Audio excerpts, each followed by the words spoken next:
তিস্তার পানি কারো করুণার নয়, এটা আমাদের অধিকার। আন্তর্জাতিক আইন অনুযায়ী আমরা আমাদের ন্যায্যতা পাই। যে তিস্তা বাস্তবায়নের জন্য চীন সরকারের সাথে আমাদের একটা চুক্তিপত্র স্বাক্ষর হয়েছে। যদি স্বাক্ষর হয়ে থাকে তাহলে নির্বাচন তফসিল ঘোষণার আগেই এই পরিকল্পনা বাস্তবায়নের কার্যক্রম শুরু করুক। পার্শ্ববর্তী দেশে তার নতুন করে চুক্তি বাস্তবায়িত না হয়, চুক্তি এক্সটেনশন না হয়, আর নতুনভাবে চিন্তাভাবনা করতে হবে। তিস্তা বাঁচাও আন্দোলন ইতিমধ্যেই আমাদের 5 আগস্ট পরবর্তী সময়ে বড় পরিসরে শুরু হয়েছে। আমাদের দীর্ঘদিনের যে দাবি ছিল যে আমরা পানির ন্যায্য হিস্যা চাই, এবং আপনারা জানেন তিস্তা নদী একটি অভিন্ন নদী এবং ভারত বাংলাদেশের একটি অভিন্ন নদী, এবং আন্তর্জাতিক আইন অনুযায়ী আমরা ভারত এবং বাংলাদেশ উভয়ই সম পরিমাণ ন্যায্য পানি পাওয়ার কথা। সেক্ষেত্রে দেখা গেল ভারত উৎপাদনের দেশ জন্যে পানির যে ন্যায্য হিস্যা বাংলাদেশকে এদিক থেকে বঞ্চিত করে।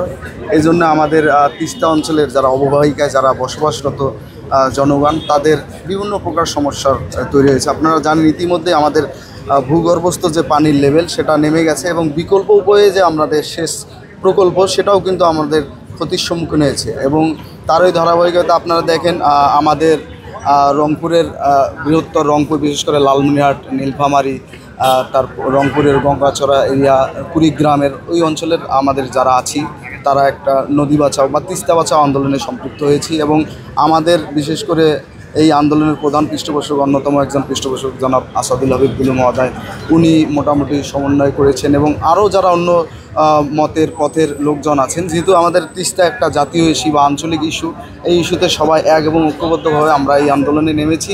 এবং গত 17 এবং 18ই ফেব্রুয়ারি 48 ঘন্টা ব্যাপী আমাদের ওখানে একটি সমাবেশ হয়েছিল। এবং এই কিছুদিন আগে আপনারা জানেন 18ই অক্টোবর একটি 107 কিলোমিটার জুড়ে একটি মশাল মিছিল হয়েছে। যেহেতু আমরা এই আন্দোলন আমাদের একটা অব্যাহত প্রক্রিয়া বা দাবি আদায়ের একটা অব্যাহত প্রসেস, এই জন্য আমরা আজকে ঢাকার বুকে এখানে লালমনিরহাট জেলা কমিটি কর্তৃক আয়োজিত আজকের এই মানববন্ধন আয়োজিত হয়েছে। আমরা বিশ্বাস করতে চাই বিগত শাসনামলে 15.5 বছর ফ্যাসিস্ট হাসিনা ওয়াজেদ ভারতকে অনেক কিছু দিয়েছে, তিনি নিজের মুখে স্বীকার করেছেন, কিন্তু ভারত আমাদের যে ন্যায্য পানির হিস্যাটুকু বুঝিয়ে দেয়নি।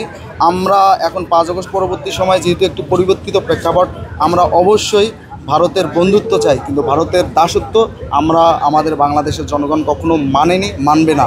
আমরা বিশ্বাস করতে চাই অতি দ্রুতই তিস্তার পানি বন্টন ইস্যুতে একটি সুস্থ সুরাহা হবে। এটা সুরাহা না হলে আমরা বাংলাদেশ জাতীয়তাবাদী দলসহ বাংলাদেশের যে মুক্তিগামী জনতা অবশ্যই আমরা এর বিকল্প উপায় খুঁজব। যেমন আমরা ইতিমধ্যে আপনারা জানেন যে আমরা ইন্ডিয়ার সাথে যদি তিস্তার পানি বন্টন চুক্তি খুব সুষ্ঠুভাবে সম্পূর্ণ না হয়, তাহলে আমাদের বিকল্প উপায় বলতে আমরা হয়তোবা আমাদের ফরেন পলিসি বা কূটনৈতিক যে রাষ্ট্রের প্রতি রাষ্ট্রের যে সম্মান রাখার জায়গা, সেটা হয়তোবা আমরা অন্যভাবে ব্যবস্থা নেয়ার জন্য আমরা চেষ্টা করব। আমরা জানেন ইতিমধ্যেই বিভিন্ন দেশ আমাদের তিস্তা মহা পরিকল্পনা বাস্তবায়নের জন্য তারা প্রস্তাব দিয়েছে। আমরা যদি দেখি যে ইন্ডিয়া আমাদের ন্যায্য পানির হিস্যাটুকু বুঝিয়ে না দেয়, আন্তর্জাতিক আইন অনুযায়ী তো আমরা আমাদের ভাগেরটা আমরা পাই, সেটা যদি না দেয় অবশ্যই আমরা বিকল্প উপায় গ্রহণ করব, এবং যেটা আমাদের দেশের জন্য, আমার তিস্তার পাড়ের মানুষের জন্য ভালো হবে, অবশ্যই আমরা সেটাকে স্বাগত জানাবো। যদি আমরা প্রকৃত উপায়ে একদম সুষ্ঠু স্বাভাবিকভাবে একদম নর্মাল উপায়ে আন্তর্জাতিক আইন মেনে যদি আমরা পানির ন্যায্য হিস্যা না পাই, তাহলে অবশ্যই আমরা বিকল্প উপায় গ্রহণ করব। আর আমরা একটাই কথা বলতে চাই, তিস্তার পানি কারো করুণার নয়, এটা আমাদের অধিকার। আন্তর্জাতিক আইন অনুযায়ী আমরা আমাদের ন্যায্যতা পাই।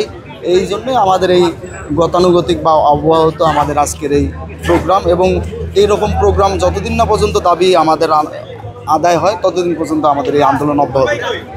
আমরা দীর্ঘদিন থেকে তিস্তা এলাকার লোকজন পানির থেকে বঞ্চিত, ন্যায্য হিস্যা পায় না পানির। পার্শ্ববর্তী দেশ এটা বিভিন্নভাবে বাধা সৃষ্টি করে এটা করে রাখে। একমাত্র স্মার্ট সিটি বসুন্ধরা, আধুনিকতায় এক ধাপ এগিয়ে। আমরা পানির ন্যায্য হিস্যা আদায়ের জন্য আমাদের এই প্রোগ্রাম, এবং তিস্তা পাড়ের লোকজন তিস্তা ভাঙ্গনে নিঃস্ব হয়ে গেছে, যাতে এই তিস্তা পাড়ের লোকজন কৃষিতে উন্নয়ন করতে পারে। তিস্তা প্রকল্প অতি দ্রুত বাস্তবায়ন করা আর দাবিতেই আমরা আজকে মানববন্ধন করেছি। পার্শ্ববর্তী দেশে তার নতুন করে চুক্তি বাস্তবায়িত না হয়, চুক্তি এক্সটেনশন না হয়, আর নতুনভাবে চিন্তাভাবনা করতে হবে। আমরা বর্তমান সরকারের কাছেও আমরা দাবি করছি এবং ভবিষ্যৎ সরকারের কাছেও আমরা দাবি করছি যে অনতিবিলম্বে তিস্তা প্রকল্প বাস্তবায়ন করতে হবে এবং তিস্তাবাসীর দুঃখ দুর্দশা দূর করার জন্য যা যা করণীয় তা করতে হবে। আপনি জানেন যে হচ্ছে তিস্তাপাড়ের প্রায় 8টা জেলা দীর্ঘ কয়েক যুগ থেকে অনেক বঞ্চনার শিকার হচ্ছে বলতে বন্যার সময় এই তিস্তাপাড় প্লাবিত হয়ে যায়। এই তিস্তাপাড়ের হচ্ছে ভারতের সাথে সঠিক বন্দোবস্ত না থাকার কারণে, তিস্তা পানি বন্টন চুক্তি না থাকার কারণে তিস্তাপাড়ের যে মানুষ আছে তাদের জীবিকা নির্বাহে খুব কঠিন হয়ে যায়। তাই অতি দ্রুত অন্তর্বর্তীকালীন সরকারের কাছে আমাদের আহ্বান, এবং গত যুগ অনেক সরকার চলে গেছে, এই তিস্তা পরিকল্পনা বাস্তবায়ন হয় নাই। তো আমরা লালমোহনবাসী সহ রংপুর বৃহত্তর রংপুর বিভাগের সকল মানুষ আশা করি যে অতি দ্রুত এই তিস্তা মহাপরিকল্পনা বাস্তবায়ন করবে এবং এই অন্তর্বর্তীকালীন সরকারের সময় নির্বাচনের আগেই এটার কাজের উদ্ভাবন করবে। এবং আপনি জানেন যে হচ্ছে বাংলাদেশের সবচেয়ে বড় সেচ প্রকল্প হচ্ছে তিস্তা সেচ প্রকল্প। এই তিস্তা সেচ প্রকল্পের যদি এই প্রকল্পটি চালু করে তাহলে হচ্ছে আমাদের উত্তরবঙ্গের যে অবহেলিত মানুষ, উত্তরবঙ্গের মানুষের যে একটি মানুষের কাছে খারাপ ধারণা রয়েছে বন্যা কবলিত এলাকা, এটা দূর হয়ে যাবে। এবং এই তিস্তা পরিকল্পনা যত দ্রুত বাস্তবায়ন হবে তত দ্রুত উত্তরবঙ্গে তথা তিস্তাপাড়ের সকল জেলার মানুষের জীবন জীবিকার মান উন্নয়ন হবে।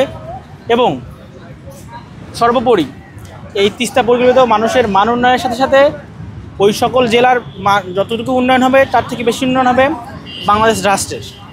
কারণ এখানে তিস্তা পরিকল্পনা হলে আপনি নিশ্চয়ই জানেন যে তিস্তা পরিকল্পনা বাস্তবায়িত হলে ন্যায্য পানির বন্টন চুক্তি স্বাক্ষর হলে এখানের যে তিস্তাপাড়ের মানুষ আছে তারা হচ্ছে তাদের জীবিকা সঠিকভাবে করতে পারবে, তাদের যে ফসল ফলাদি আবাদ সঠিকভাবে করতে পারবে এবং সর্বোপরি তাদের জীবিকা নির্বাহে উন্নয়নের দিকে যাবে।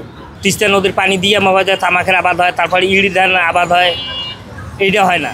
যখন পানি ছাড়ে, বর্ষাকালে পানি যখন ছাড়ে তখন তো হাজার হাজার বাড়িঘর নষ্ট হয়ে যায়।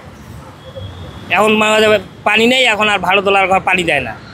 রংপুর বিভাগের যে তিস্তা নদী, সেই তিস্তা নদী রক্ষা আন্দোলন, আমাদের যে স্লোগান শুরু হয়েছিল জাগো বাহে তিস্তা বাঁচাই, অধ্যক্ষ আসাদুল হাবিব দুলু ভাইয়ের নেতৃত্বে আমাদের এই আন্দোলন দীর্ঘদিন ধরে চলে আসতেছে। আপনারা জানেন যে শুষ্ক মৌসুম আসলে আমাদের তিস্তায় সম্পূর্ণ পানি বন্ধ করে ধুধু বালুচর করে দেয়, এবং বর্ষা মৌসুম আসলে দেখবেন যে পানি আমাদের প্রয়োজন হয় না সেই পানি ছেড়ে দিয়ে আমাদের তিস্তার পাড়ের 2 অঞ্চলের লোকজনকে ভাসিয়ে দিয়ে চলে যায়। এই যে তিস্তার দীর্ঘদিনের দুঃখ দুর্দশা, আমরা এই দুঃখ দুর্দশার জন্য তিস্তা মহাপরিকল্পনা বাস্তবায়নের দাবিতে আমরা দীর্ঘদিন আন্দোলন করেছি। সেই আন্দোলনের আরেকটা আন্দোলন হিসেবে আজকে লালমনিরহাট জেলা সমিতির পক্ষ থেকে আমরা ঢাকায় আজকে সংসদ ভবনের সামনে মানিক বিমানে আজকের এই প্রোগ্রাম করলাম। এবং আজকে দেখবেন যে হাজার হাজার লক্ষ লক্ষ ঢাকাস্থ যারা লালমনিরহাটবাসী আছে, রংপুরবাসী আছে, গাইবান্ধাবাসী আছে, পঞ্চগড়বাসী, নীলফামারী, সবাই এই আন্দোলনে সমবেত হয়েছে। এটা আমাদের সরকারের কাছে দ্রুতই আমরা চাওয়া যে অলরেডি আমরা শুনেছি যে তিস্তা বাস্তবায়নের জন্য চীন সরকারের সাথে আমাদের একটা চুক্তিপত্র স্বাক্ষর হয়েছে। যদি স্বাক্ষর হয়ে থাকে তাহলে নির্বাচন তফসিল ঘোষণার আগেই এই পরিকল্পনা বাস্তবায়নের কার্যক্রম শুরু করুক, এটাই আমাদের দাবি। যেহেতু নির্বাচনের পরে, তফসিল ঘোষণার পরে আর প্রকল্প হাত দেওয়ার কোনো সরকারের সুযোগ নাই, সুতরাং প্রকল্প শুরু নির্বাচনের তফসিল ঘোষণার আগে হলেই আমাদের জন্য, সকলের জন্য মঙ্গল।